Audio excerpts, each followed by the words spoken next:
Muy bien, buenas tardes, bienvenidos un día más a este ciclo de conferencias de Córdoba en Púrpura 2021, en el cual continuamos con justamente esta parte o esta fase que iniciamos ayer dedicada a la época moderna o a la sociedad cristiana en la época moderna y dedicado un poco a pensar o a plantear temas vinculados con la sociedad cristiana de la Córdoba moderna desde el punto de vista de la vida cotidiana. Si ayer se abordó el profesor Enrique Soria el tema de los judeoconversos desde un punto de vista de la integración, ¿no?, de la participación social en la vida de la ciudad durante el siglo XV y el siglo XVI, hoy vamos a continuar en la misma época o en el mismo marco histórico, en el ámbito también un poco de las relaciones sociales, de la vida cotidiana, y lo vamos a hacer pues profundizando en un sector concreto que evidentemente tiene mucha relación con la sociedad cristiana de la época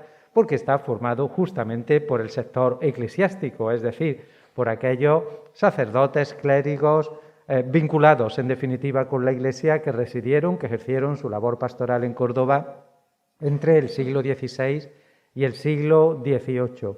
Para ello contamos entre nosotros con la presencia esta tarde del profesor Antonio Rodríguez Díaz, él es profesor de Historia Moderna de la Facultad, uno de los jóvenes valores de la Facultad de Filosofía y Letras, que no por joven tiene menos experiencia y ha trabajado, digamos, mucho sobre temas vinculados justamente con la sociedad cordobesa de época de época moderna. Él pertenece al grupo de investigación de Enrique Soria, pertenece también a ese laboratorio de estudios judeoconversos y a esos proyectos de investigación que el profesor Soria nos comentaba ayer, pero muy en concreto su actividad se ha centrado de manera prioritaria o de manera fundamental en el análisis del clero de época moderna, de la vida de la sociedad clerical cordobesa durante el periodo de los siglos XVI al XVIII, y aprovechando un poco su especialidad en este tema, le planteé el reto de hablar en este ciclo de conferencias sobre la vida cotidiana, sobre la vida común, en definitiva sobre las características, ¿no?, de las relaciones, de los hechos, del funcionamiento de ese clero cordobés, fundamentalmente vinculado en el ámbito diocesano, en el ámbito catedralicio, con las diversas instituciones que forman la Iglesia de Córdoba durante ese periodo, pero en definitiva formando una parte más del tejido social o del entramado social. Muchas gracias, Antonio, por estar aquí esta tarde. Les dejo con él y estoy seguro de que vamos a aprender muchísimo sobre esos clérigos, esos curas ricos, curas pobres que ejercieron su oficio pastoral en la Córdoba de los siglos XVI al XVIII. Muchas gracias.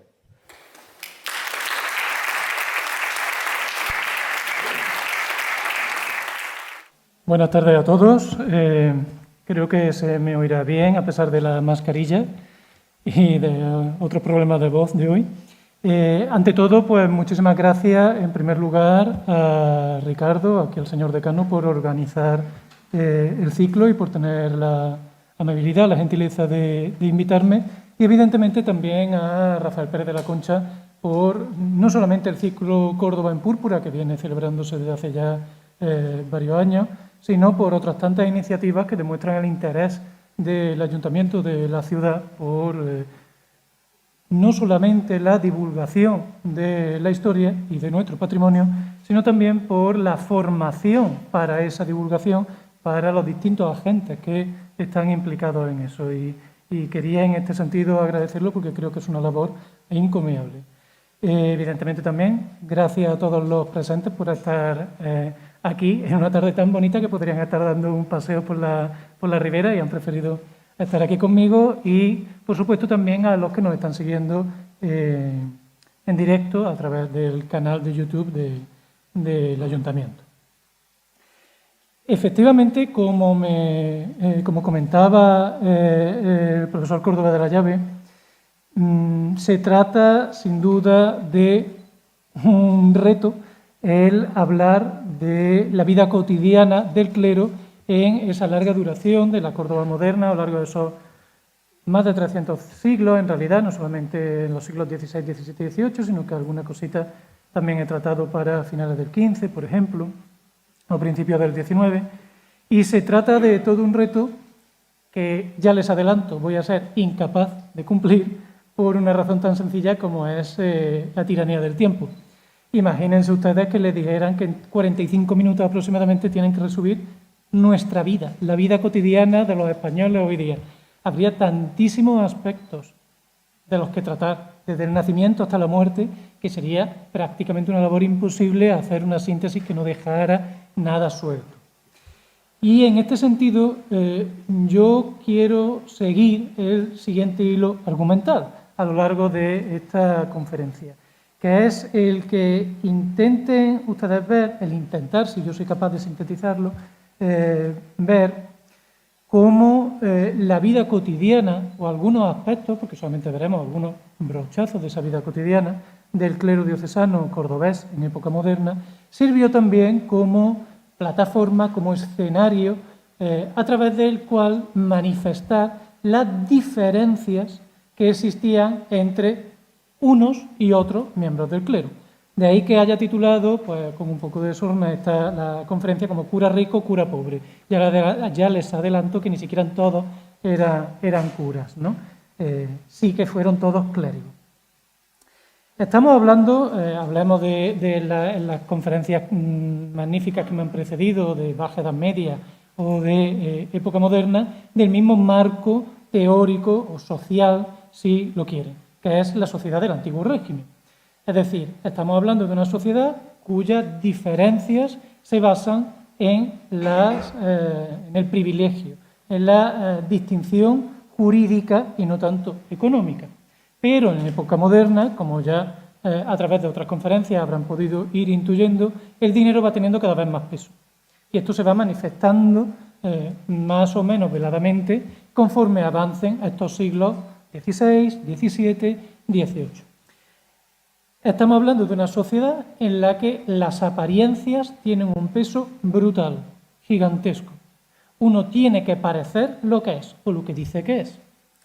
Claro, esto en el caso del clero es bastante sencillo, por así decirlo, bastante evidente.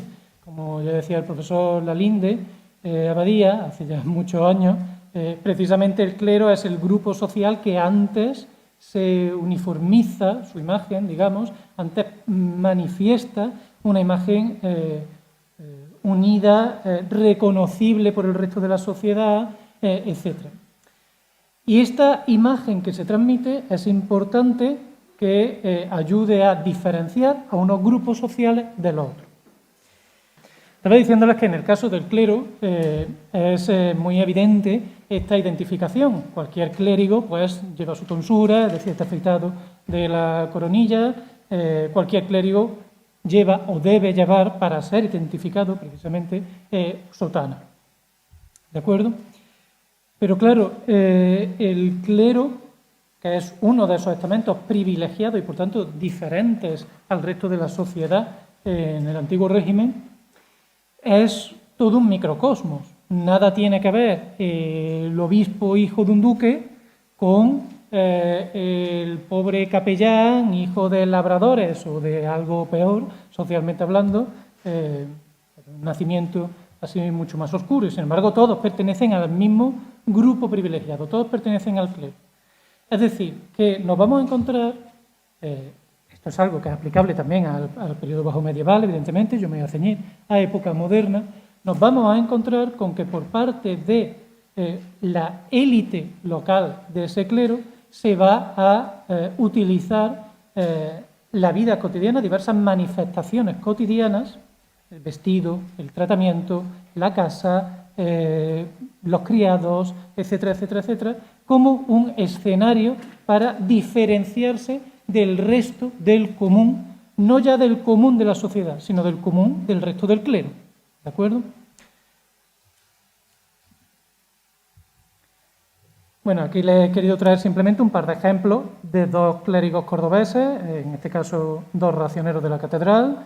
A su derecha, o a su izquierda, mejor dicho, el racionero Pablo de Céspedes, en este grabado de la Galería de los Uffizi, y al otro lado, pues, Góngora, ¿no?, tan conocido.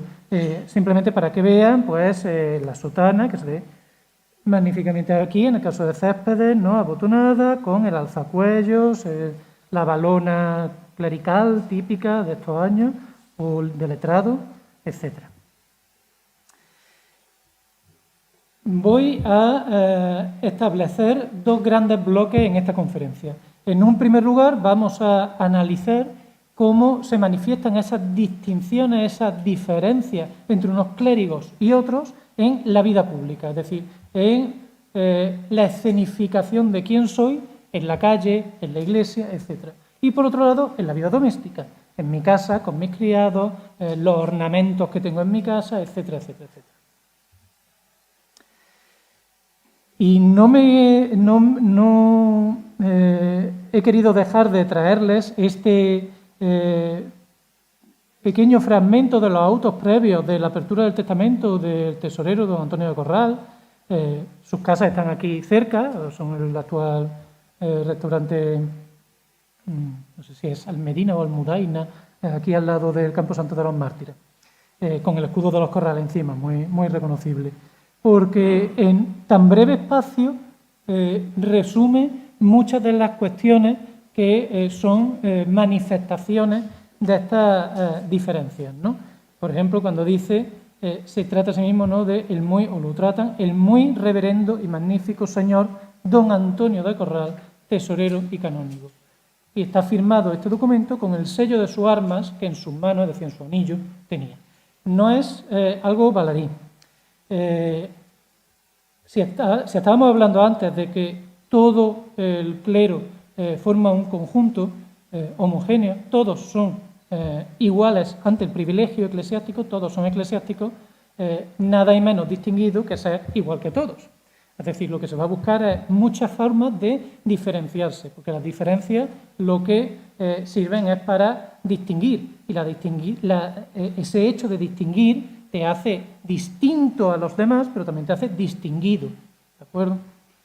Y en este caso, una de las primeras, de las más evidentes manifestaciones de esta distinción del alto clero local cordobés con respecto al resto del clero diocesano, párrocos, simples capellanes, simples beneficiados, etcétera, va a ser precisamente el tratamiento honorífico que ellos a sí mismos se van a imponer y se va a ir creándose a lo largo de la Edad Media y del siglo XVI para diferenciarse del resto de eclesiásticos. En este caso, un miembro de la catedral, un miembro del cabildo catedral, un canónigo, un racionero, un deán, un arcediano, un maestrescuela, un chantre, tenía derecho a ser tratado como muy reverendo y magnífico señor, o muy reverendo y muy magnífico señor, o en algunos casos los menos, porque ya se asemeja demasiado quizá a ese rango que son los obispos, los corregidores y demás, muy ilustre, que es casi el ilustrísimo señor o ilustrísima, ¿no?, que utilizaría un obispo. En realidad, este título pues, es una mezcla de dos cosas diferentes, ¿no? El muy reverendo, al que tenían derecho muchos clérigos, pero que no basta para distinguirse de otros, y por tanto los miembros de esta élite eclesiástica van a unirle el magnífico, muy magnífico señor, que era el típico que utilizaría, por ejemplo, un 24 de Córdoba, es decir, la élite municipal, por así decirlo, la élite civil de la ciudad. Además, a esto hay que añadir que todo aquel que alcance una dignidad catedralicia, todo aquel que consiga ser deán, arcediano, prior, maestrescuela, chantre, tesorero, va a poder utilizar, y esto está regulado por la normativa, por los estatutos, por ejemplo, de la catedral, el título de don. Cualquiera no puede utilizarlo. ¿De acuerdo? Y además, por el hecho de alcanzar esta dignidad, a diferencia del común de los clérigos, puede cambiar su nombre y puede dejar de firmar como, pues simplemente, Periquito de los Palotes, o en este caso Antonio de Corral, y si lo quiere, puede pasar a firmar con su título de su dignidad. ¿De acuerdo? Igual que un obispo, por ejemplo, puede pasar a firmar, en lugar de Leopoldo de Austria, puede pasar a firmar como Episcopus Cordobensis o obispo de Córdoba Secas. Todo el mundo sabe, se refiere a él. Pues también se puede firmar como el arcediano de Córdoba, punto. ¿De acuerdo? O el deán. Pero no me voy a detener en esto tanto como en otra cuestión más vistosa, que es el aspecto de la vestimenta en la calle. Cómo, si comparamos la que va a utilizar el bajo clero o el clero parroquial y el alto clero, nos vamos a encontrar con que este alto clero, que está sobre todo materializado, que está sobre todo encarnado por el Cabildo de la Catedral, va a manifestar esa distinción en su manera de vestir. Una diferencia, unas distinciones que se toman además como algo obligatorio, como una obligación.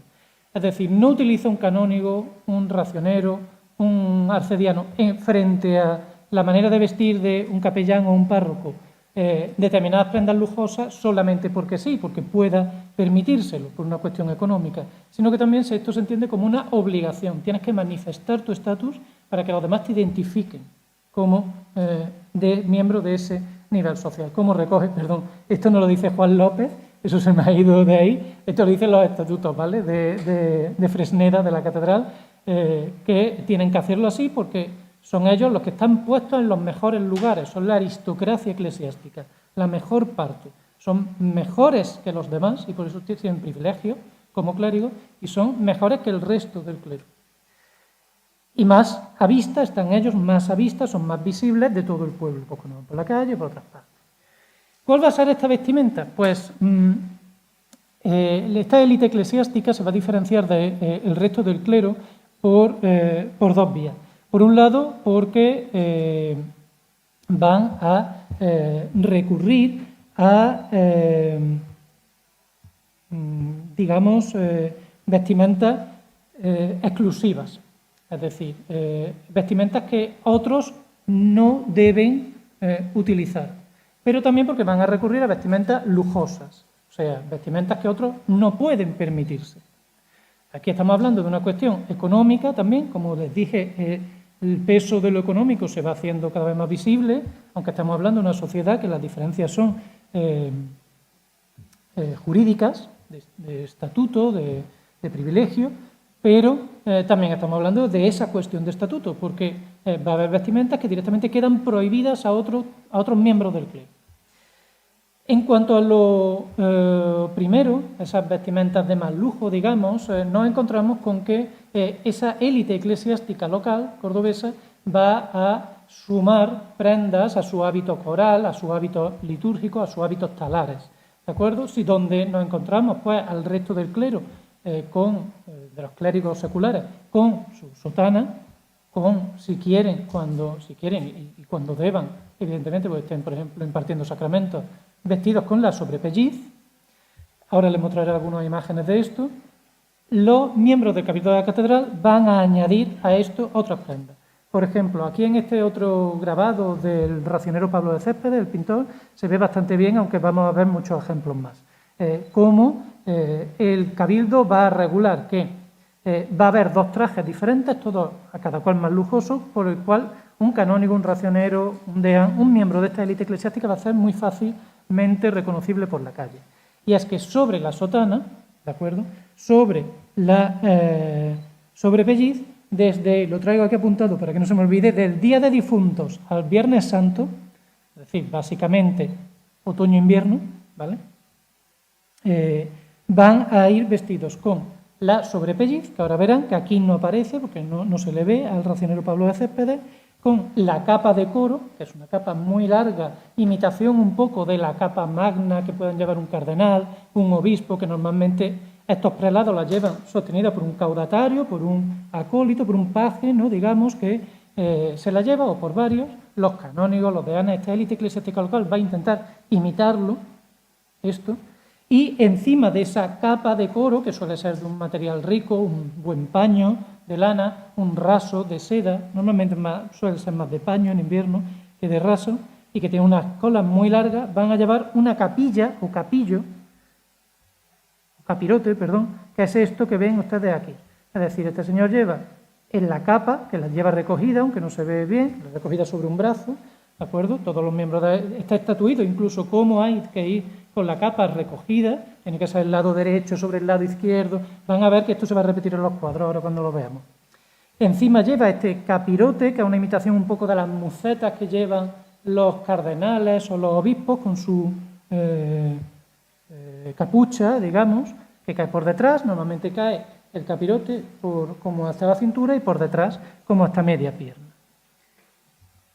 Aquí se ve con un ejemplo cordobés y otro sevillano un poco mejor. En este caso tenemos al deán don Juan de Córdoba, el fundador del Colegio de la Compañía de Jesús, que se ve perfectamente aquí ya la sobrepelliz, que es esta prenda de tejido normalmente de lino, de algodón muy fino, que va con las mangas sueltas y que es propia de cualquier clérigo. Desde que a un simple tonsurado hasta el obispo llevan sobrepelliz cuando están, por ejemplo, pues en un entierro o en el coro de la catedral o bautizando a alguien.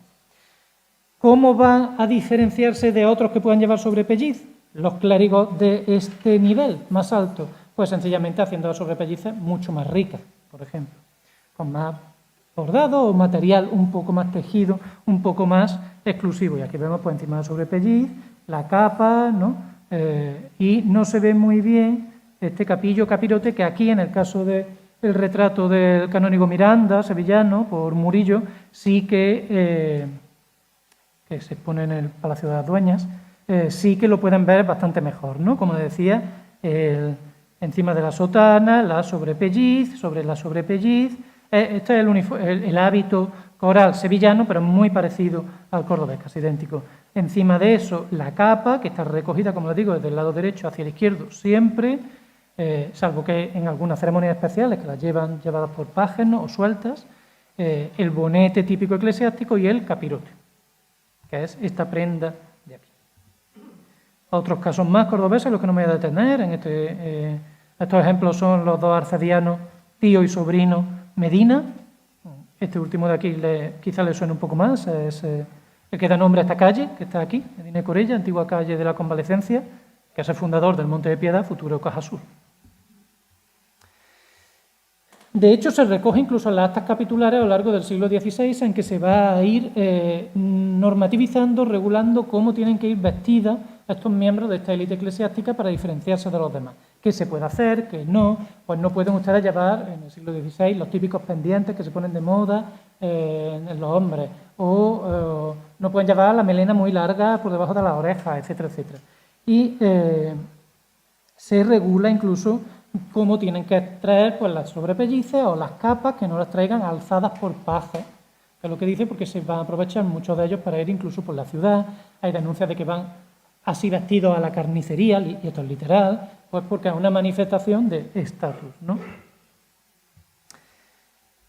Le he querido traer este ejemplo de Justino de Neve, porque, pintado también por Murillo, amigo de Murillo, de hecho, porque quizás representa un poco mejor el otro hábito coral que tienen los miembros de esta élite eclesiástica cordobesa en verano. Es decir, si antes hemos dicho que era el día de los difuntos hasta el Viernes Santo, desde el Sábado de Gloria hasta el día de Todos los Santos, se va a vestir un poco de otra manera, pues evidentemente porque en Córdoba a 40 grados, a pesar de que, como ven ustedes, llevan un montón de capas, pero intentan aliviar un poco todo esto. De manera que encima de la sotana lo que se ponen es una especie de ropa u opa, o palanda también, de un material muy ligero, pero muy lujoso.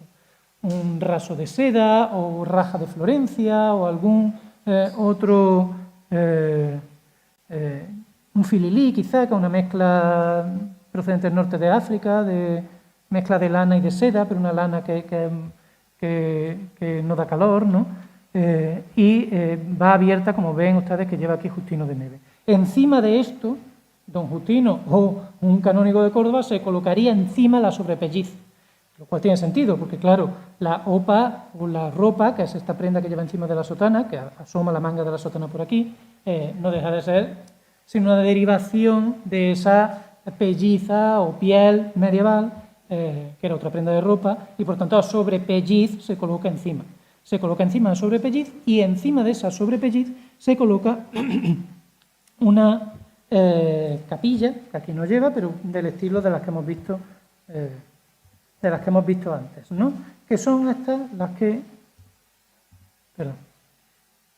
Bueno, y esta opa o esta ropa lo que hace es, para sustituir ese efecto tan grandioso que tienen las capas tan largas de los canónigos o de las dignidades eclesiásticas, lo que hace es poner unas colas, ¿de acuerdo? Y también se pueden recoger.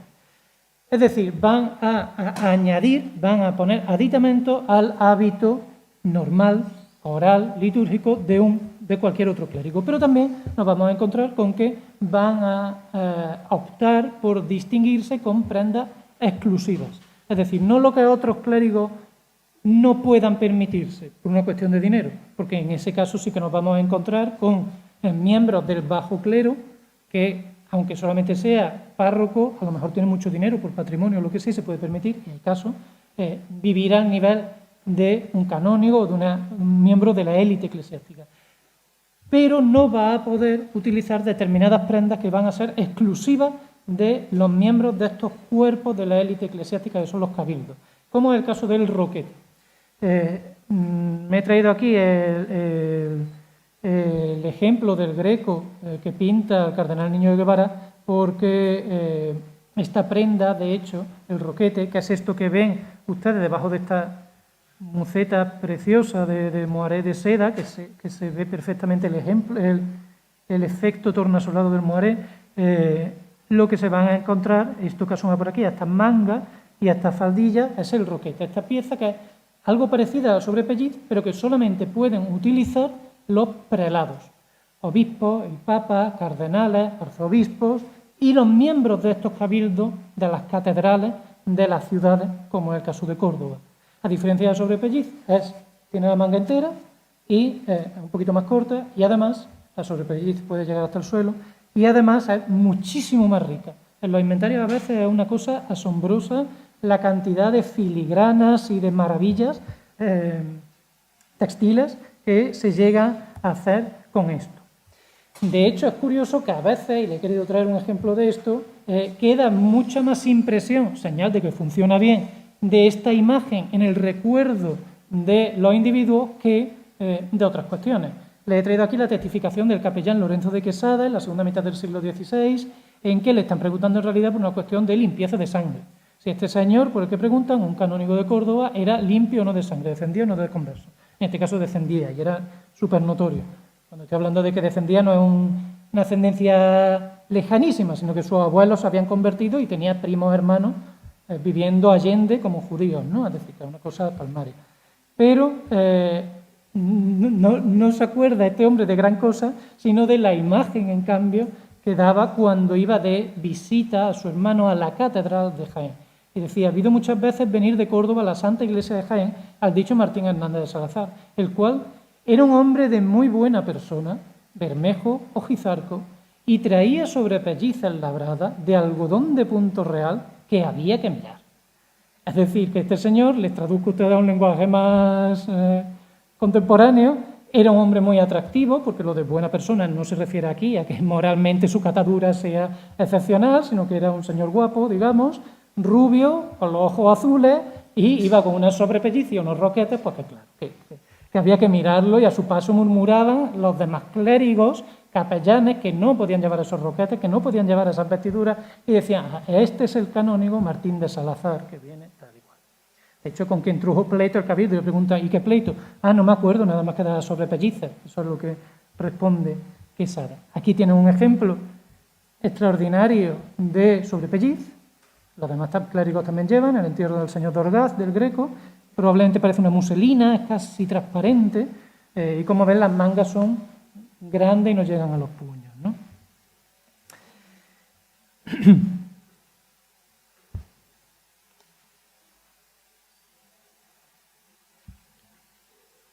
Si nos vamos a estudiar los inventarios de bienes que conservamos, y conservamos un montón, en los protocolos notariales de Córdoba o en otras fuentes distintas, sección nobleza, el archivo de la nobleza, en Toledo, por ejemplo, en Chancillería de Granada también se conservan mucho, nos vamos a encontrar con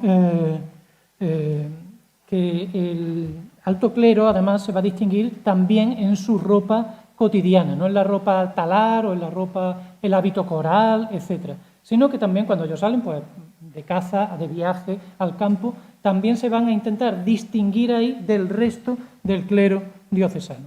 Y a los elementos de lujo del siglo XVI o incluso XVII, comunes al resto del clero, del alto clero europeo, en Europa occidental, como pueden ser pues, piezas procedentes de China o perlas de China en la vestidura o de la India, quería decir, o sedas chinas o algún bastón de madera de Indias o de marfil africano, anteojos, que aquí les he traído algunos, que los que más salen normalmente son estos de cuero, ¿no? Que aunque pueda parecer una cosa un poco extraña, en el 16 es un elemento que podemos considerar de lujo. No todo el mundo tiene, como pueden tener estos miembros de la élite eclesiástica, 2, 3, 4, 6 pares de anteojos, ¿no? En casa. A esto se va a añadir, además, que nos vamos a encontrar con unos colores más específicos, nos vamos a encontrar los inventarios más morados, más carmesíes, intentando un poco imitar a ese cuerpo que son los cardenales, los prelados, los obispos y demás. Y también nos vamos a encontrar, evidentemente, con unos tejidos mucho más ricos que en el resto del clero. No nos vamos a encontrar unos paños mediocres, sino que nos vamos a encontrar paños como mínimo 22eno, 24eno, seda muy buena, evidentemente pieles, aunque en Córdoba hay menos por una cuestión de calor. Pero algún que otro ejemplo de clero de la catedral con armiños o pieles de castor, también recuerdo. Bueno, incluso hay un señor, un canónigo de catedral que tiene una capa hecha de rata, literalmente. No entramos en cuestiones de gusto, pero bueno, había que llevar piel y piel llevaba, aunque sea de rata, ¿no? Pues también nos encontramos bordados de oro, brocados, etcétera, etcétera. Porque a fin de cuentas, pues,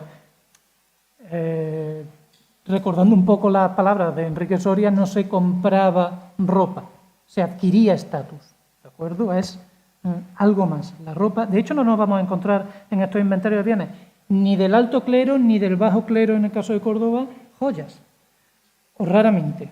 O cuando aparecen joyas, normalmente son de otros miembros de la casa que están ahí, porque la joya del eclesiástico suele ser su vestimenta, el tejido con el que está hecho, cómo está hecho eso.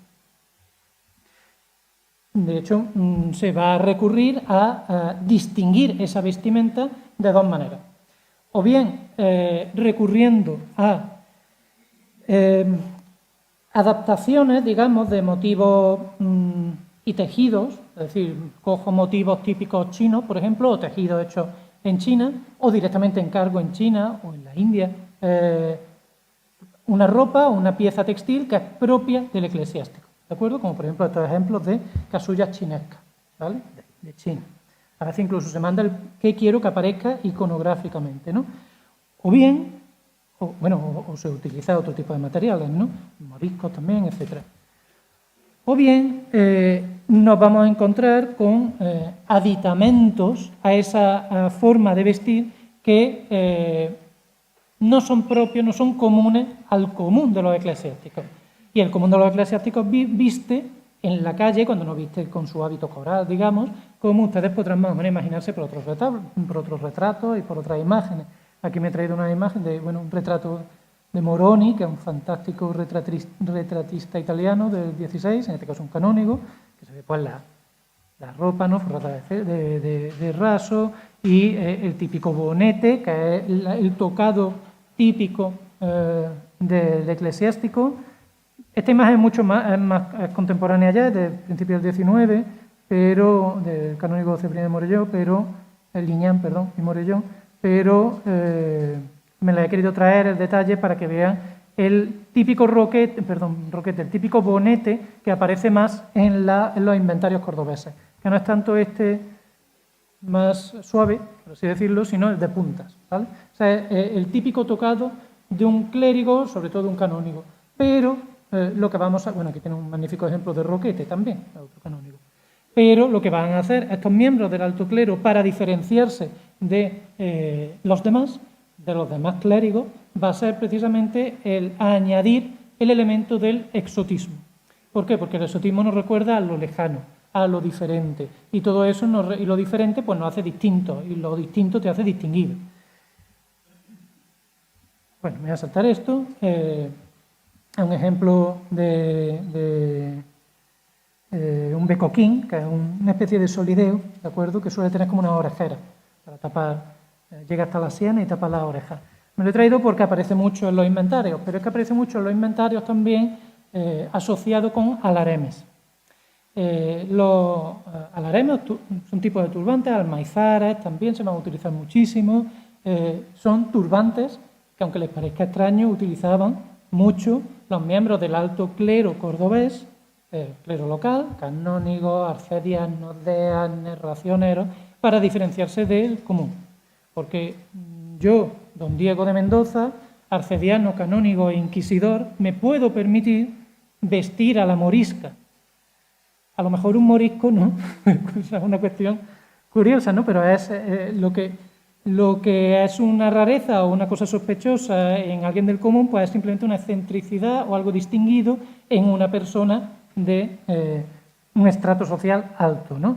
Y eso, aquí tiene un ejemplo de esos becoquines típicos de eclesiásticos al que se ha añadido, pues, este almaizar, ¿no? Este turbante, que aparecen mucho. Hay veces que se usan con una parte suelta para ponerse alrededor, por debajo de la papada, digamos, y otras veces que directamente se enrolla todo. Suelen estar hechos de material además muy lujoso, de buenas sedas, algo muy llamativo, llama la atención. Esto se lo ponen para ir por la calle. De hecho, no solamente esto, sino también en el calzado, pues, por ejemplo, las típicas jerbillas moriscas, unos borceguíes lujosos, ¿no? Como tiene el ejemplo aquí, y aparecen mucho en esta élite eclesiástica, sobre todo en los siglos XVI, en el siglo XVI, y hasta el reinado de Felipe III aproximadamente, o sea, hasta 1621, que en realidad aparecen los inventarios, pero ya es un reflejo de vestuarios de personas muy ancianas, eclesiásticos muy ancianos, y por tanto están un poco pasados de moda, por así decirlo, alfanjes moriscos. Alfanjes que usan, o sea, no es... Esto no estoy hablando de... y lo coloco encima de la chimenea de adorno. Esto estoy hablando que le pego un tajo al paje que me ha sido un poquito indiscreto, y hay ejemplos de eso. Bueno, y hay ejemplos directamente de asalto a la catedral, ¿no? Por parte de alguna facción y de otra a principios del XVI. Y les he querido traer aquí, pues, algunos ejemplos, no sé cuántos van aquí, 7, 8 ejemplos de miembros de esta élite eclesiástica cordobeses con vestimentas moriscas. ¿Por qué vestimentas moriscas en concreto durante el siglo XVI y parte del XVII? Porque, como una herencia medieval, en realidad, que fue muy bien estudiada, por ejemplo, por la profesora Carmen Bernís, lo morisco se va a asociar en el ideario español, caballeresco español, etcétera, etcétera, con un cierto toque de exotismo, pero propio, que es distinguido. Igual que viste, pues así, la guardia del rey, o que viste así, ¿de acuerdo? Y nos vamos a encontrar, pues, con, como digo, diferentes turbantes, un almaizar, una toca morisca, que no es de ser un alareme, es decir, vendría a ser como esto que tienen ustedes aquí, que suele ser de tejido muy fino, con randa a veces, pero claro, ¿vale? Y nos vamos a encontrar, pues, con tocas tunecíes, jerbillas, zaragüeyas, una especie de pantalón típicamente morisco, ¿no? O un precioso albornoz, que no me he podido traer aquí, la cita textual del racionero Fernando Sarmiento, pero con una pieza de lujo maravillosa, con un broche de plata. Esto no es un albornoz como hoy podríamos pensar para salir del baño, ¿eh? Es una pieza que se viste por la casa o en la calle. Pablo de Céspedes, que tiene, pues, un cinto turquesco, como ven, aunque diga un cuchillo, un alfanje, son elementos de lujo, ¿no? Con cabo de 2 piezas, con vaina de plata, guarnición de seda, etcétera, etcétera, etcétera.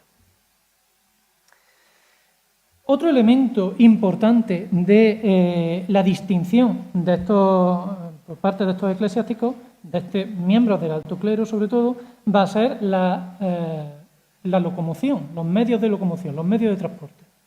En primer lugar, lo más básico, la caballería, ¿no? O sea, si se tiene un caballo, un rocín, una mula, lo que nos vamos a encontrar normalmente es en los inventarios del clero parroquial, del bajo clero, del clero incluso medio, es que se posee, quien posee, porque no todo el mundo lo tiene, no todos los clérigos lo tienen, un rocín, quizá una mula, quizá 2, ¿vale? O sea, una mula y un rocín, o una mula y un asno, etcétera. Mientras que en estos miembros del alto clero nos vamos a encontrar que más del 50% del clero de la catedral tiene entre 2 y 4 mulas las llamadas mulas reverendas, que son en su establo, que son unas mulas especialmente domesticadas para que vayan a un paso específico, elegante, cómodo, muy apropiado para un eclesiástico, que son las que llevan los obispos, los prelados, los canónigos, etc. Y además de caballos y demás en otras. Y un 16% de este clero diocesano, que coincide totalmente con las dignidades de la catedral, en el caso de Córdoba, van a tener ya 5, 6, 7, 8 cabalgaduras, ¿no?, en su casa. Y en los propios estatutos pues se recoge, no me voy a detener a leerlo, cómo tienen que ir, ¿no?, con estos caballos, con estas guarniciones que llevan sus gualdrapas. Ahora les pondré un ejemplo, y que a pesar de lo que dice aquí el estatuto, de que no vayan con criados por la calle vestidos de librea, es decir, con uniforme, que a veces lleva un escudo de armas para reconocerlo, para ennoblecer la imagen de ese propietario, esto se va a hacer, a pesar de que se prohíbe, ¿vale? Y nos lo encontramos a veces. De hecho, esta imagen se va a convertir en un paradigma totalmente reconocible de lo que es ser un canónigo, un arcediano, un miembro de ese alto clero local en cualquier lugar de Castilla, como es Córdoba, frente al resto del clero. Le he traído aquí este fragmento del diálogo de Lactancio y el arcediano, este miembro del alto clero, o diálogo de las cosas acaecidas en Roma de Alonso de Valdés, que dice precisamente eso. Se lo encuentra venido de Roma, viene con una barba como llevaba el alto clero romano, muy larga, aquí no se llevaba así, ¿de acuerdo? Y dice, no reconozco, ¿por qué? Porque va así en su mula reverenda, que es una cabalgadura muy reconocible de un miembro de este alto clero, con una barba larga, que no es como viste o como la gasta un eclesiástico de aquí, sin el bonete, que sería esto de aquí, ¿no?, etcétera, etcétera. Está otro retrato de Moroni. Aquí le he querido traer un cuadro, que es del Prado, en este caso Isabel de Borbón a caballo, pero para que vean la gualdrapa. Porque el viajar en sí, el salir de viaje, es un lujo y un escenario para esa distinción. Y me voy a permitir leerles, que me lo he traído aquí, no le voy a ir leyendo así tal cual, sino se lo voy a ir contextualizando un poco, del inventario de bienes del deán don Alonso de Córdoba, un deán del siglo XVI de aquí de Córdoba, y canónigo también de la ciudad, cómo sale, los equipos que tiene para salir de trajes, y para su caballo también, a juego con él, para salir de viaje o por las calles de la ciudad. Y dice que este señor va, de entre todas las 6, 7, 8 caballerías que tiene, no recuerdo cuántas eran, normalmente con una mula bermeja, ¿vale?, que va con su silla y freno cubierta enteramente con su gualdrapa. Esto sería su gualdrapa, ¿vale? Su gualdrapa y largas guarniciones de paño con entorchados de seda. De hecho, esta también tiene sus entorchados, ¿vale?, hechos de seda, hilo de oro y demás. Casi se diría, por tanto, que a juego con su jinete.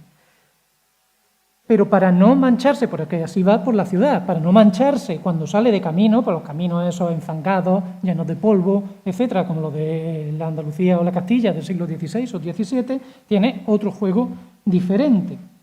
Y para que se reconozca como tal dignidad por los caminos, claro está. Es decir, lleva, en este caso la mula, una gualdrapa de cuero de camino, guarniciones de baqueta, y él también tiene trajes de viaje a propósito, uno para invierno, que en este caso viste con botas negras de cordobán fino, sotana de manteo de paño 22eno o 24eno, pana de Navarra también a veces en lugar de paño para el invierno, y así protegerse del frío, ¿no?, y se protege también de la lluvia con una montera de herbaje y una capa de fieltro negro con alamares forrada por dentro de tafetán de seda y muceta de cuero cordobés gamuzado, es decir, tratado para que quede finísimo, como si fuera una gamuza, pero que protege, evidentemente, de la lluvia. Ambas prendas, todo lo que lleva esto, esta muceta, esta capa, ¿no?, de fieltro negro, cerradas con corchetes de plata labrada. Es decir, va hecho un primor el señor, ¿no? Y en verano no vista así, por supuesto, porque sería demasiado vulgar, ¿no? En este caso, en verano lleva una carísima capa de raja de Florencia, que sustituye al paño, a la pana de lana, ¿no? Y frente al sol le prestan protección a la ancha de un galero, un capelo como lo que habrán visto ustedes a veces sobre los escudos heráldicos, los lleva en este caso a dignidades también de la catedral, solamente que no rojo como el de un cardenal o verde como otros prelados, sino negro con sus cordones de seda y sus borlas que cuelgan, y un paje que le lleva un quitasol de bocací verde fino, además de que él lleva un mosqueador con una especie de abanico, ¿vale? Cuadradito, lo verán en algunos cuadros a veces, pero muy historiado. Es un objeto de lujo también, en este caso hecho de tafetán de seda morada con mango de plata, que lo utiliza pues, para espantar las moscas, para abanicarse y para lucirlo, básicamente. Pero es que aquí no acaba la cosa. Todo lo lleva a juego, también las maletas. Es decir, este señor viaja, de hecho, si quiere dormir la siesta, tiene, en mitad del camino, tiene una tienda de campaña, que no es como la que algunos de ustedes aprovecharán para el camping, sino completamente como la de un rey moro, vaya, grande, y lleva pues una variedad de bolsas, de maletas. Tengo aquí apuntados del inventario 2 valijas bastante lujosas, una de ellas de cordobán fino, la otra forrada de paño verde con guarniciones de terciopelo de seda del mismo tono y cordones de seda, un portamanteo de baqueta, que vayan a ser algo así como donde metemos ahora los trajes en esas fundas para que no se nos estropeen cuando viajamos, pues ahí mete el manteo, pero hecho de piel, porque evidentemente no hay plásticos, ¿no? En la época. Unas bizazas de cuero, una bolsa de arzón, una caja redonda con llave, un baúl, cajas de hojalata específicas para la cera necesaria para las noches en el camino, una bolsa de cuero para que no se le estropee el breviario, es que estoy leyendo aquí un montón de cosas, un cojín de viaje, lienzos colorados para cubrir la ropa y que no se llene de polvo, un par de camas de camino plegables con sus fundas de piel, imagínense el nivel de lujo, ¿no? Que es espectacular. Conforme vamos avanzando en época moderna, nos vamos encontrando que van apareciendo diferentes medios de locomoción también asociados con esta distinción. En primer lugar, los sedanes, las sillas de manos, ¿no? En este caso, olvídense de tanta historia, aquí eran mucho más discretas, más parecidas a esto, ¿vale? De hecho, esta es casi idéntica a una que aparece en un inventario de bienes de un canónigo de la catedral, que podía ser sillas de mano o directamente literas, que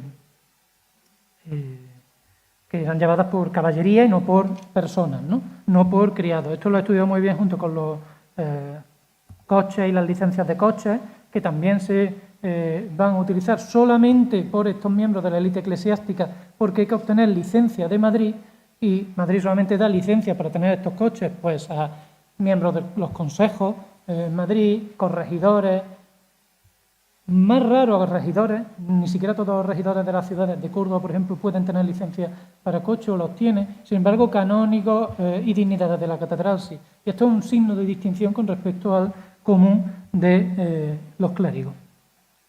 Y finalmente pasamos, voy a ir un poco más deprisa porque son ya y 20, pasamos a esa proyección de la distinción entre unos clérigos y otros en la vida privada, en las casas. Bueno, no me voy a detener en absoluto a hablar de esas monumentalizaciones, esas inversiones en los elementos arquitectónicos que tienen pues, estos miembros del alto clero con respecto a lo que se pueda permitir, evidentemente, un simple capellán o un rector de una parroquia, ¿no? Estamos hablando aquí del palacio del canónigo don Juan Sigles de Espinosa, o el hotel, ¿no?, de las Pavas, o el de los Corral, que antes les mencionaba, restaurante La Almudena hoy, o el de, por tener otro ejemplo cercano, aquí en la calle Rey Heredia, el de el arcediano y canónigo don Damián de Armenta, por ejemplo. Normalmente, ¿qué nos encontramos? Y me van a disculpar por los dibujitos tan cutres, pero que no soy arquitecto ni tengo programas para esto. O sea, esto está hecho, pintado literalmente en el ordenador hace ya unos cuantos años. Esto sería una vivienda típica de un miembro del clero medio, pues el típico rector parroquial, quizá a lo mejor algún canónigo de la colegiata de San Hipólito, algún medio racionero que no tenga tantos posibles, etc. Es decir, casa en torno a un patio con una zona clara de servicio, digamos, para la calle, y otra zona de más noble, por así decirlo.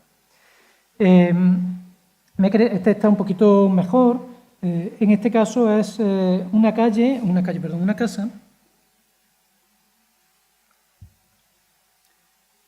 la calle del Duque, actual Rey Heredia, de hecho, en la que vive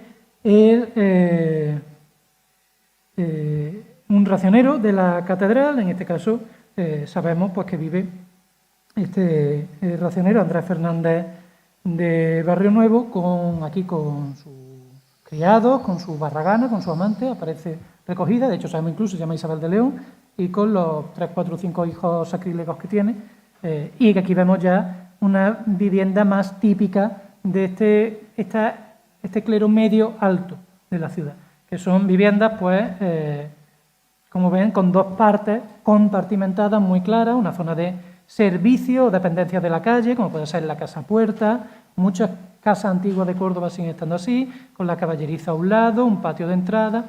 Y si se fijan, todas las dependencias de mozos, sala de mozos, de criados, digamos, no comedores, un tinelo para la cocina, el trascorral, están en este ala de aquí de la casa, mientras que en esta otra ya estamos hablando que hay que atravesar el zaguán y pasar a otra zona. Hablamos de una zona más privada, más noble, que de hecho nunca suele tener ventanas a la calle, siempre suelen estar en el patio y demás. Bueno, aquí tienen la parte de arriba, una vez más, la segunda planta, nos vamos a encontrar con lo mismo, es decir, a las dependencias de los criados se accede por una escalera de servicio y quedan completamente aisladas del resto de la vivienda, de la zona más noble, que se accede por este corredor porticado encima de una logia, ¿no?, que da paso pues, a una cámara, por ejemplo, pero si se fijan, la cámara de la chimenea, una cámara noble, podría dar a las estancias de este patio, a este trascorral, pero como al ser la zona de servicio no suele tener ventanas. Ni siquiera la recámara tiene una ventana afuera, mientras que la zona de los criados sí. Todo lo noble lo queda para adentro, ¿no? Un ejemplo más, en este caso la calle Jesús Crucificado, la vivienda del canónigo Alonso Sánchez de Ávila, disculpen de nuevo lo cutrecito, y además le he querido traer un ejemplo de una de las llamadas casas de estatuto. El Cabildo de la Catedral, para garantizar que sus miembros, o al menos una parte de sus miembros, tuviera acceso si acababan de venir de otro lugar, si no tenían una vivienda propia de este nivel, ¿no?, como el que se exigía a un miembro de la élite eclesiástica. Una serie de casas, el problema va a ser que suelen ser menores en número que el número de miembros de la catedral que hay, es decir, estamos hablando de que en la primera mitad del 16 hay unas 17 viviendas, casas de estatuto, que son casas propiedad del Cabildo de la Catedral, que solamente pueden ser utilizadas de por vida por miembros del Cabildo de la Catedral, por un canónigo, por un racionero, ¿de acuerdo?, y que cumplen con estos requisitos, están en los mejores lugares, o sea, el entorno de la catedral, tienen el número de dependencias y de piezas suficiente, que esto es un elemento importante de distinción, ahora lo explicaré. Y a mediados del 16 aproximadamente, o ya con los estatutos de 1577 de Fresneda, nos vamos a encontrar ya con unas 27 viviendas. Una de ellas es esta, en la calle del Baño Bajo, antigua, hoy calle Céspedes, si no me equivoco, o sea, está aquí, al lado, ¿de acuerdo? Y como ven, ya tenemos una cosa mucho más compleja, ¿no?, organizada no en torno a un patio o dos, sino en torno a tres, en el que nos encontramos, pues, una zona que se llama zona de la calle, con un escritorio, un despacho, ¿vale?, que da la ventana a la calle, una alcoba, una recámara, un cuadro, que era una dependencia propia para las mujeres de la casa, ¿vale?, decorada de una manera muy específica, con estrados, para sentarse en el suelo sobre cojines, un poco, reminiscencia un poco morisca, casi podríamos decir, ¿no? Y por otro lado tenemos las dependencias de servicio, que de nuevo quedan pues completamente aisladas del exterior. De hecho, están en torno al patio de las mujeres, que se llama, aparece así en el documento, el que a partir del cual se ha reconstruido esta vivienda, y en torno a ese patio de las mujeres pues tenemos un lavadero, un amasadero que sirve de bodega también, tenemos una cocina, un trascorral, un corral, una pieza de servicio que pueda servir de dormitorios, por ejemplo, las caballerizas, y evidentemente el retrete. Lo malo de vivir en la zona noble, es decir, esta sala principal y la parte de arriba también, es que si hay alguna urgencia pues tienes que atravesar toda la casa hasta llegar al retrete, pero bueno, nobleza obliga, ¿no? O se tiene una escupidera y luego llama al criado, claro. Tiene una parte alta, una planta alta, que ocupa solamente a estas crujías que están señaladas aquí en azul, pero en las que se vuelve a ver una diferencia entre la zona a la que se accede por la escalera de servicio y la zona por la que se accede por la escalera interior. Son como zonas muy bien compartimentadas. ¿Por qué? Porque el tener una casa no solamente grande y bien localizada, sino una casa con muchas dependencias y con dependencias cuanto más especializadas mejor, es decir, no una sala que sirve para todo, y aquí duermo y aquí guiso y tal, sino un escritorio, un despacho, un oratorio, una capilla privada, una habitación para las mujeres, una habitación... Es un signo de distinción también. Una de esas habitaciones donde encontramos más, normalmente más objetos de lujo son precisamente esos escritorios. No me voy a detener aquí, pero bueno, son normalmente galerías de cosas muy llamativas, que si un cuerno de unicornio, que si vasos que transforman el agua en otra cosa, etcétera, etcétera, ¿no? Y aquí nos vamos a encontrar, pues, cocos, nácares, cosas traídas de elementos exóticos, los elementos, de los objetos de arte, ¿no? Como por ejemplo cuadros, o bueno, pues nos encontramos algún Tiziano por aquí, o nos encontramos con alguna estatua, alguna talla de San Antonio, de Pedro de Mena, esta que dice al final, ¿no? Como de media vara de alto, con el niño en brazos de extremado primor. Hay veces, de hecho, que podemos reconstruir no solamente por la documentación esto, sino también porque ha quedado.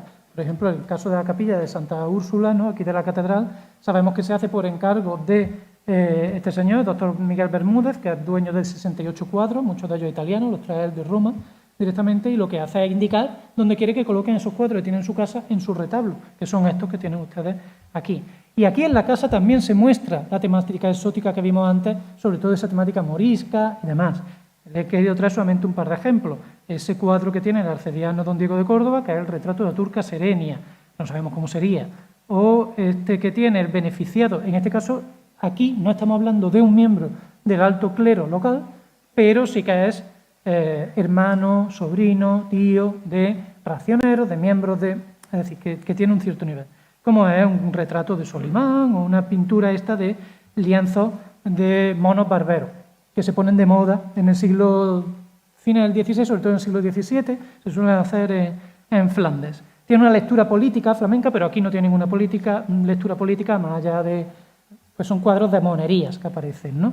Pues monos haciendo cosas, monos curando, monos y demás.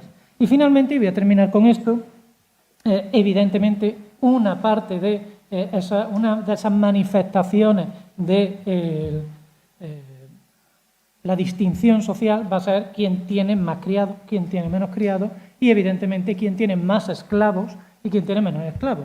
En una ciudad como Córdoba, que es un mercado esclavista en el XVI bastante importante. Le he traído aquí algunos ejemplos, por ejemplo, criados del clero de la catedral en el siglo XVIII. Como ven, conforme bajamos de nivel, desde dignidades a canónigos a racioneros, a medios racioneros, si añadiéramos aquí rectores parroquiales y demás, pues también baja un poco más. Va bajando el número de criados, básicamente porque también los criados hay que pagarles, aunque se les pague una miseria. Cuanto más dinero tiene uno y más nivel, pues... Y también está obligado a tener una casa con muchos criados. Los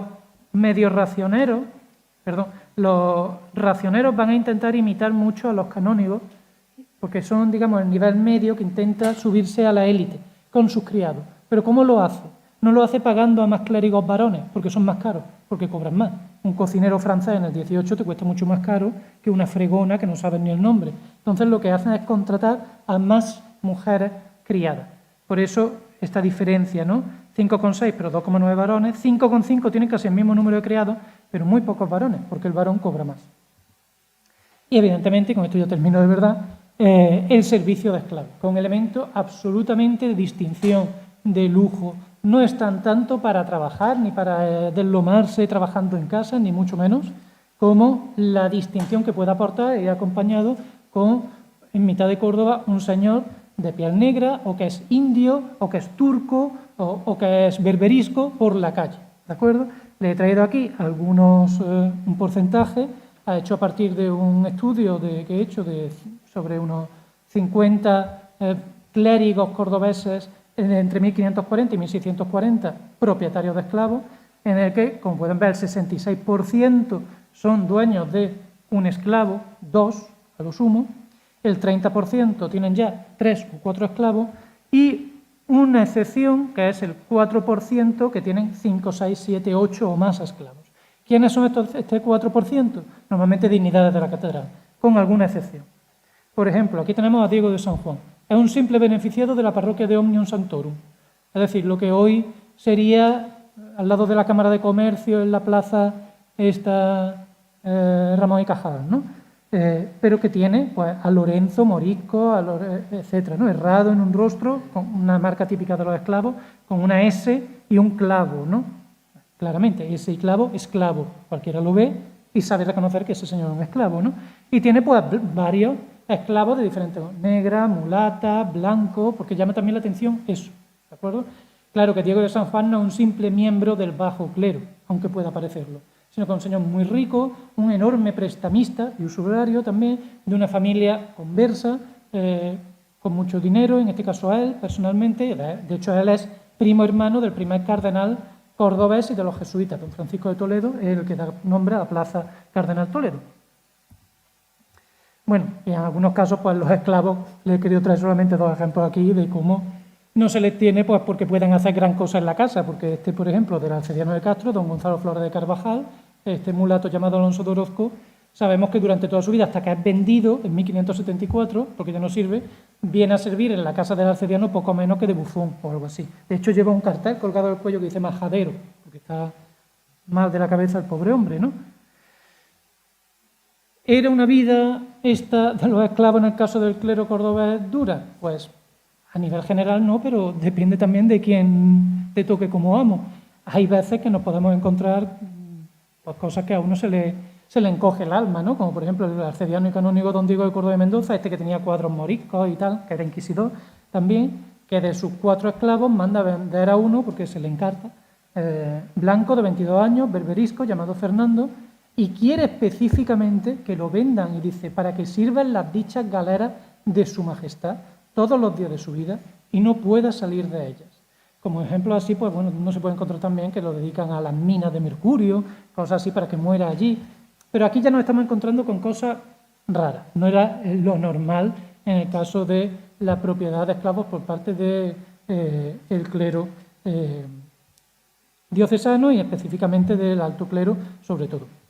Bueno, sé que me he pasado muchísimo el tiempo, espero no haberle aburrido demasiado con esta mezcla extraña de Maestros de la Costura y Tu Casa a Juicio y otros programas de estos actuales, pero en el siglo de oro, y simplemente quería mostrarles algunos brochazos muy por encima de ese enorme universo que es la vida cotidiana, en este caso, del clero diocesano cordobés. Muchas gracias.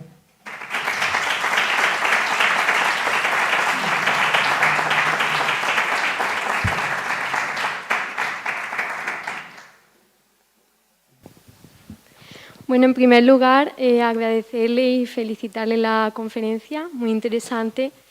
Y bueno, yo le quería preguntar qué tan frecuente era el endeudamiento, sobre todo en el clero medio, imagino, y el clero bajo, porque claro, costear todo esto pues no es ninguna tontería. Y también conectando con el principio de la conferencia, que comentaba esa idea de que, bueno, que uno tenía que aparentar en muchas ocasiones lo que no era. Y claro, aparentar lo que uno no es implica unos costes más elevados de los que uno puede soportar. Esa era la pregunta. Gracias. Bien, muchas gracias. En efecto, nos encontramos a veces con algún caso de, pues, el racionero tal, o el rector tal, murió tan pobre que tuvo que ser enterrado de caridad por la cantidad de deudas que tiene. Pero no es lo normal, de hecho es absolutamente excepcional. Por lo general, es que estamos generalizando, claro está, para 300 años, para cientos, miles de personas, ¿vale? Cada persona es un mundo y lleva su patrimonio de una manera, pero por lo general, y a diferencia de otros grupos sociales que también tienen que enfrentarse a ese gasto suntuario, lo que nos vamos a encontrar es que el clero tiene más liquidez, ¿de acuerdo? Por la forma que tiene de ganar sus salarios, que tendríamos que entrar aquí a hablar del sistema de beneficios eclesiásticos y demás, en lo que no me voy a detener. Pero sí que nos encontramos con que, pues claro, es que un canónigo, para que nos hagamos una idea, un simple capellán o algo así puede venir a ganar entre 3.000, 5.000 reales al año, una cosa así, que está bien. Un canónigo pues podría ganar unos 20 y tantos mil largos, casi 30.000 reales al año, es decir, la diferencia es brutal. Una dignidad de la catedral, como un arcediano, directamente gana ya 3.000 ducados, o sea, 30 y tantos mil reales solamente de sus beneficios, sin entrar a inversiones que tenga hechas, préstamos y demás. O sea que también es lógico, en la línea de lo que preguntabas, que también es lógico que esta inversión en gastos suntuarios se dé sobre todo en estos miembros, en esas capas del clero, porque les acompañan las rentas. Es decir, aquí es que se aúna el estatus con la renta. En otros grupos sociales sería otra cosa diferente, pero aquí es que se aúna el estatus con las rentas. Por tanto, es que un canónigo puede con esto y normalmente con mucho más. Es decir, que no entramos aquí no he entrado a comentar inversiones como la creación de mayorazgos, monumentalización de casas, la fundación de capillas, cuántas capillas en torno al catedralicio están fundadas por ellos, etcétera. Y además, concretamente en el caso cordobés, nos encontramos con que estos miembros, no ya del bajo clero, los miembros del alto clero local, tienen una renta muy alta proporcionalmente a lo que son otras diócesis, otros obispados, que casi les asemeja a arzobispado, que llega a nivel de un canónigo de Sevilla, por ejemplo, pero son zonas y cargos muy apetecibles por media Castilla, ¿vale? Y por otro lado, que tienen una función de prestamista, de préstamo, muy importante y muy activa. Es decir, no solamente es que no les falte dinero, es que normalmente invierten mucho porque tienen mucha liquidez, no tanto a lo mejor bienes inmovilizados en forma de mayorazgo, por ejemplo, tienen mucha liquidez y lo invierten mucho en préstamos. Préstamos que evidentemente en forma de censo o de empeño o de lo que sea, ¿no? O simplemente usura, que después les revierte pues mayor liquidez, que es lo que es necesario pues, para poder comprar pues, una sotana de raja de Florencia forrada de aceituní. Por ejemplo, de hecho el aceituní era el forro típico de las vestiduras, que no lo he comentado, de los canónigos cordobeses, que es un tejido de raso que se trae, normalmente tiene su origen en China, seda china, la ciudad de Zeitún, que de ahí recibe el nombre de aceituní o ceituní, ¿no?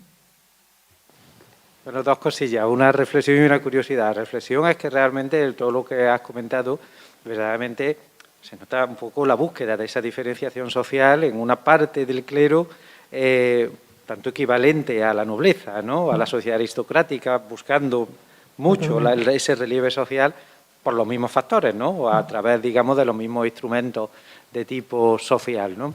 Pero al margen de esa pequeña reflexión, no, tenía una curiosidad en relación con el tema de las modas moriscas, ¿no? O de los objetos moriscos. Entonces, sí, es verdad, ¿no? Que se puede conectar, eso se observa también muy bien en la Baja Edad Media, la relación, el aprecio que tiene la sociedad cristiana por estos objetos moriscos, a veces como resultado de la importación, ¿no? Del valor de los productos, a veces por los materiales en que están hechos. Creo que también hay una relación, hay un aprecio, ¿no? De cierta artesanía o de ciertas producciones del mundo islámico y en particular Andalusía, ¿no? Que eran apreciadas, etcétera. Y entonces no me extraña que eso ya se haya mantenido, ¿no? Se haya conservado. Pero te he querido entender que en un momento dado parece que empieza a desaparecer de la documentación las menciones al morisco. Y me pregunto, ¿lo has podido documentar? ¿A partir de qué momento se puede observar si hay alguna causa? Supongo que no tiene ninguna relación con la expulsión de los moriscos de la época de Felipe III, pero ¿se has podido observar cuándo empieza a dejar de apreciarse eso que en el siglo XVI parece igual que en el XV, ¿no? Del valor de esos objetos o del aprecio de esos objetos? Lo primero sí, totalmente. Es decir, la dinámica es, vamos a convertir esta parte del clero. El clero en sí es como un microcosmos de toda la sociedad. Es decir, que va reflejando las capas más bajas, las capas medias, las capas altas. Entonces, esas capas altas lo que van a intentar es convertirse en la aristocracia, la nobleza del clero, imitando en todo. Uso heráldico, teniendo o no teniendo derecho al mismo, etcétera, etcétera. Bueno, del don y demás, como vimos antes. En cuanto a lo de la moda morisca, pues no sabría decirte si realmente guarda o no guarda una relación con la expulsión. Es cierto que va como a menos conforme avanza el siglo X, finales del siglo XVI. Es decir, su momento más fuerte en que aparece mucho, que es lo que hemos estado viendo aquí, son esos años 1500 y poco, ¿vale? O 1500 hasta 1590 aproximadamente. Entonces, esto no significa que en los inventarios de 1620 o de la década de 1630 o de 1610 no me aparezcan, no me encuentre estas cuestiones, estos ítems moriscos, ¿no? Pero sí que son inventarios que son ya, pues, por ejemplo, bienes que me consta que son heredados de mi tío canónigo, es decir, estamos hablando ya de gustos de una generación anterior, o de un señor que se ha muerto con 80 y tantos años y que evidentemente está ya toda la ropa traída, son modas que ya ha pasado. El momento en que de repente más o menos empiezan a desaparecer y es una cosa excepcional, cuando empieza el reinado de Felipe III, más o menos. Es decir, la década de 1600, 1590 y tanto, sobre todo 1600, empieza esto a desaparecer. Si guarda alguna relación con la expulsión de los moriscos, que como sabéis más o menos viene a coincidir en fechas más o menos, pues no lo sé, pero viene a ser a partir de ese momento sustituido por modas sobre todo chinescas, que empieza su subida hasta que en el siglo XVIII pues es muy normal encontrarse lo que antes era una cosa excepcional, que era tener una vajilla de porcelana china, en el siglo XVI que se encuentra, en el siglo XVIII pues viene a ser un poquito más normal entre estos miembros del alto clero cordobés. No sé si es una cuestión de moda o tiene algo que ver con... Y me lo pregunté en un artículo, pero no supe responder. Pero bueno, deja de ser una cuestión interesante. Desde luego, el hecho de los esclavos también se le puede buscar una causa en cuestiones políticas, porque a mí me empiezan a desaparecer de estos inventarios de clérigos propietarios de esclavos justamente a partir de 1640. Si guarda una relación con el hecho de que a partir de 1640 Portugal, con la Guerra de Restauración, ha pasado a buscar la independencia, ¿no?, que se va a confirmar en 1668, y con eso se cierra o no se cierra el mercado principal de suministro de esclavos que tenía Andalucía, que solía ser por mano de los portugueses, pues, pero la verdad es que a partir de la segunda mitad del XVII es rarísimo encontrar algún esclavo. Sobre todo compras, que no sea el típico esclavo de 80 años que lleva en mi casa desde mucho tiempo atrás. En todo el siglo XVIII, que he podido estudiar también para esto, me he encontrado un solo esclavo negro, solamente. Cuando antes pues nos encontramos en el siglo XVI, 5, 8, quizás también nos encontremos como con las modas moriscas que guarda una relación con hechos políticos, como pudiera ser la expulsión, pero no te sé responder con certeza. Me ha llamado la atención mucho cuando has descrito una de las casas que está documentado que vivía con la amante o algo así. La Barragana, sí. Sí, Isabel de entonces León, me extraña, ¿no?, que estando la Inquisición y todo este jaleo era como muy consentido en la alta jerarquía. Vamos a ver. Para que eso esté documentado, no sé, o que... La casa era esta, si no recuerdo mal. Bueno, en este caso, a la Inquisición le da absolutamente igual. La Inquisición es un tribunal que entiende de cuestiones de fe. La cuestión de que un señor esté amancebado, eso. Otra cuestión sería que fuera vígamo y estuviera casado y tuviera dos, porque entonces ya va contra el sacramento del matrimonio. Eso son cuestiones diversas, diferentes, quiero decir. En este caso, pues lo tenemos por un testimonio muy normal, que es sencillamente que como la generación siguiente o algo así, hablando de unas cuestiones de la casa, en concreto, pues aparece un testigo y están preguntando, pero en esta casa es donde vivía, que tenemos que buscarnos. Sí, aquí vivía él, su Barragana, pero no está hablando como, no está testificando en su contra por nada, está hablando de otra cuestión de la casa y sencillamente pues te describe quiénes vivían como para demostrar que ese señor efectivamente era su casa, el racionero Cristóbal Fernández de Barrio Nuevo. Y bueno, él mismo, si no recuerdo mal, es también hijo bastardo. Es una familia, un obispo que tiene hijos bastardos y demás, pero es una situación que, sobre todo antes de Trento, es decir, antes de mediados del siglo XVI, es relativamente común. Entre mediados del XVI, incluso hay algún contrato de barraganía, en plan como el que hace un contrato de pareja de hecho o algo así, las condiciones. Y entre mediados del siglo XVI y mediados del XVII, para el cual tenemos, por ejemplo, esa preciosa imagen del libro que publicó José Cobo Ruiz de Adana sobre la visita secreta en tiempos del obispo Pimentel, en 1648, se sigue viendo como, bueno, aquello sigue pasando, lo que pasa es que ya los tiempos van cambiando, ¿vale? Es decir, que es una situación normal, teniendo en cuenta además que estamos hablando de clérigos. En su inmensa mayoría, esta élite eclesiástica no son sacerdotes. Antes de Trento estamos hablando de que un 3%, un 4%, un 5%, un 7%, dependiendo de la diócesis, están estudiadas para Portugal y en algunos casos también para España, la minoría son los que se ordenan sacerdotes. La inmensa mayoría son simplemente tonsurados, minoristas, que acceden al clero y accediendo así por esa tonsura eclesiástica y teniendo las órdenes menores, pues pueden acceder a todas esas rentas, beneficios eclesiásticos y bueno, pues con suerte, si pueden pagarse una bula en Roma o tienen un tío canónigo, acceder a eso que se llamaba pues la vida de canónigo, ¿no? Pero para la que en su mayoría no era necesario estar ordenado sacerdote, que es un problema normalmente de muchas catedrales en el 16, que llega por ejemplo Semana Santa y no hay sacerdotes suficientes para los oficios divinos y mandan que se ordenen, por favor. Y para eso se van a crear muchas instituciones cordobesas como el Colegio de la Asunción, por ejemplo, o como el Seminario Conciliar San Pelagio, para fomentar esas ordenaciones y que los clérigos estén bien formados y terminen por ser sacerdotes, no simplemente tonsurados que se dedican a cobrar renta y que viven con barraganas en estas casas tan espectaculares.